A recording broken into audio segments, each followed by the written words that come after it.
I know you've been driving for a lot of years, but there is one thing that you have yet to be able to do. Okay. Are you ready to learn today? What? What do I have to learn today? What am I going to learn? We are going to conquer the parallel park. No! It's going to be so good. It's so easy, Kim. You can do it. All you have to do is, do you see, we have a cone here. We have a cone here. You have to get your car just as it is in between the two cones. Okay? I'm already sitting that way. Isn't that good? No. You got to come all the way over here, okay? To a parallel park. Okay? Can you do it? I'll try. All right, and when I say, just listen to me. Okay. Okay. And when I say swivel, turn the wheel really hard. Swivel, turn the wheel really hard. Yeah, you got it? Okay. All right. Here we go. All right. Go! You can do it. I'm swiveling. No, Kim, no, you're swiveling the wrong way. Kim, no. Swiveling. Back. Oh, yeah, back, yeah, okay. Not that swivel! Kim! You're swiveling the wrong way! No, that's the wrong swivel, stop! Kim! Straight! Go, okay, no, swivel! Okay, Kim, no, you're right, swivel! Oh, you're swiveling! No, swivel! Kim, I said swivel! What? Kim? I did it! Look, I parallel park. Kim, this is not parallel parked. I did it! Look, I parallel parked. No. Well, you're supposed to be this way, not this. No, Kim. Oh my gosh. But I'm in between the cones.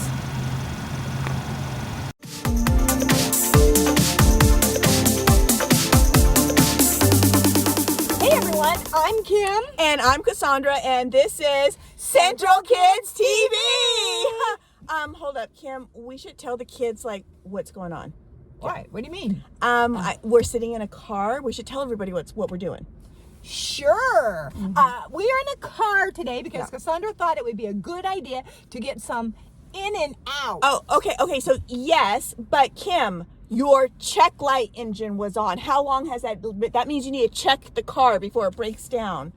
No. Well, the light came on and I thought it was good for a little bit. I didn't think anything of it. Well, okay. Anyways, so we're here waiting for what now? Like what? 2 hours for the tow truck? Yes. So we just thought we would do the show from here. Yeah, it's already been a few hours. Yeah. How much longer do you think it's going to be? I have no idea, Kim. Well, I'm a little hungry.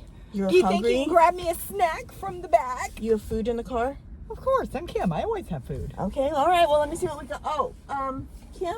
Yeah? What? Oh, my horn! You found it! What do you have? Why do you use the horn for? Because my horn doesn't work. Okay. And this is what I use for my horn. Okay, that doesn't. How do you do that? I roll down my window Right. and then I stick it out. That does not seem safe. No, I don't think You that's don't like very my safe. horn? No. All right. Okay, let's see what else is back here, Kimmy. Hold on. There should be something. There's always something to eat back there. Oh, What do you? Careful! You're gonna get hurt. Don't fall. Okay, I got this. What is it? Oh, my gingerbread house. Why do you have a gingerbread? It is February. I know, but it's still good. You've It had makes this a since. great snack. Did you make this in like after course I did. Thanksgiving? So you've Yeah. had this for like 3 months? Yeah, it's really good. You want to Oh try some? no, Kim. I don't think so. Okay, it's I'm good. I'm glad you're enjoying your snack. Oh, the seatbelt. I'm stuck. My seatbelt. I'm stuck. Okay, hold on 1 second. Let me put this down, Kim. I'll put it back on a minute. Hold on. Okay. Wait a minute, Kim. What? My headbands! I Kim, love do you guys these. see that? It says 2023. They're so pretty. You never know when you're going to need a good headband. Yeah, I'm putting my seatbelt back on. Who Yeah, knows might what be else we'll safer. find in All this right, car. Okay, this was 2 months ago, Kim. So, like I said, you might need a good headband. Okay. Depends on the outfit. Okay. All right. Okay, Kim. Kim, I see one more thing back here. Yep. Oh. What are you doing with our Bible? I This is always our love Bible. the Bible. I know. I love the Bible. Well, that must mean it's time for the story before the story. The story before the story. Today, we're in Matthew, the very first book in the New Testament. But before Matthew, in the very beginning, out of a deep, deep love, God made an amazing world. But when people turned away from God, the world was broken. God made a plan to draw people back into relationship. So at the right time, God sent a tiny baby to be born in the small town of Bethlehem, God's very own son, Jesus.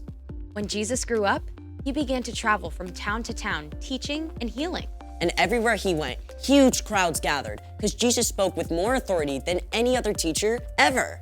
Which is where our story starts. Take it away. All right, so one day, Jesus sat down on a hillside in Galilee to teach his disciples. Disciples? Yeah. Meaning what? Meaning his friends, his followers, people who hung out with him and listened to Jesus, and they were learning from him. But it wasn't long before many people joined the crowd.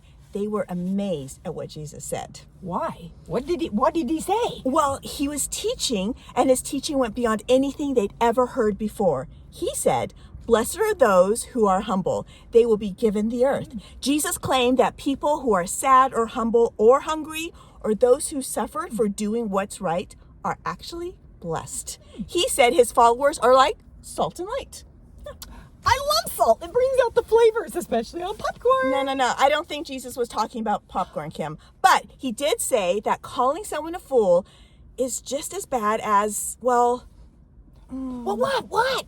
calling someone a murderer. It all added up to one thing. What's on the outside matters much less than what's inside your heart.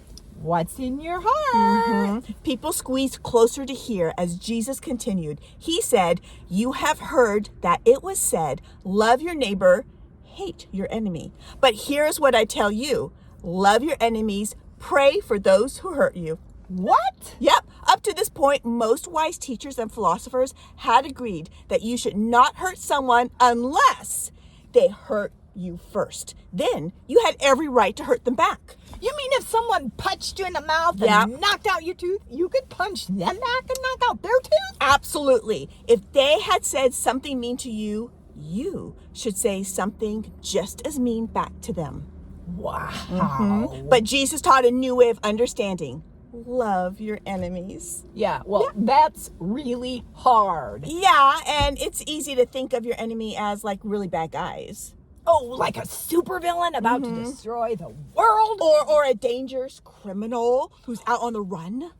Or even the biggest bully on the playground. Yep. But your enemies can also be the people you're around every day. Like a classmate who cuts ahead of you in line. That's not...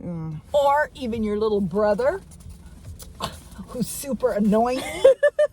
Loving your enemy is simply loving anyone you don't get along with.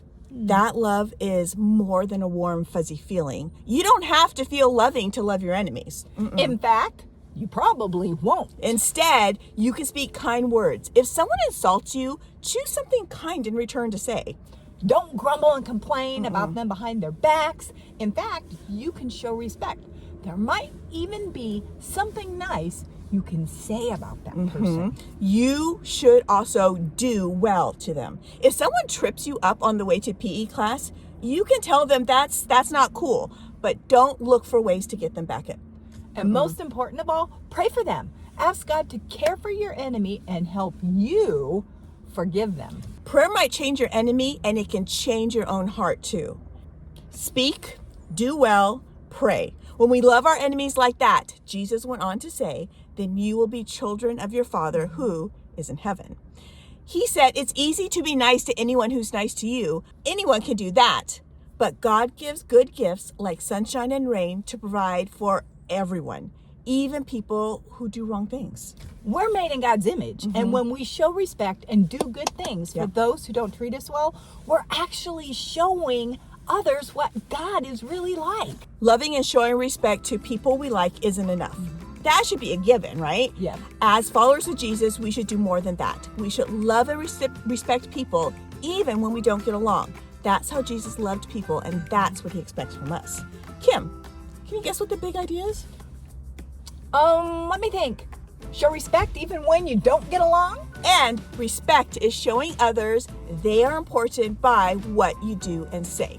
We should speak kind words, do well, and pray for our enemies. Yeah, and maybe we should be praying for that tow truck, Kim. I mean, it's been like 3 hours now. It's been a really long time. Did you ever find any more snacks? No, we just have this gingerbread house here. Oh, let me see.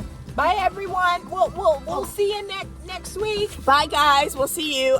Kim, you called the tow truck, right? No, I thought you called the tow truck. No. You were supposed to call the tow truck. No, you were. No, Kimmy, you were supposed to call. No, you Oh, were. goodness gracious. We're gonna be here for 3 more hours.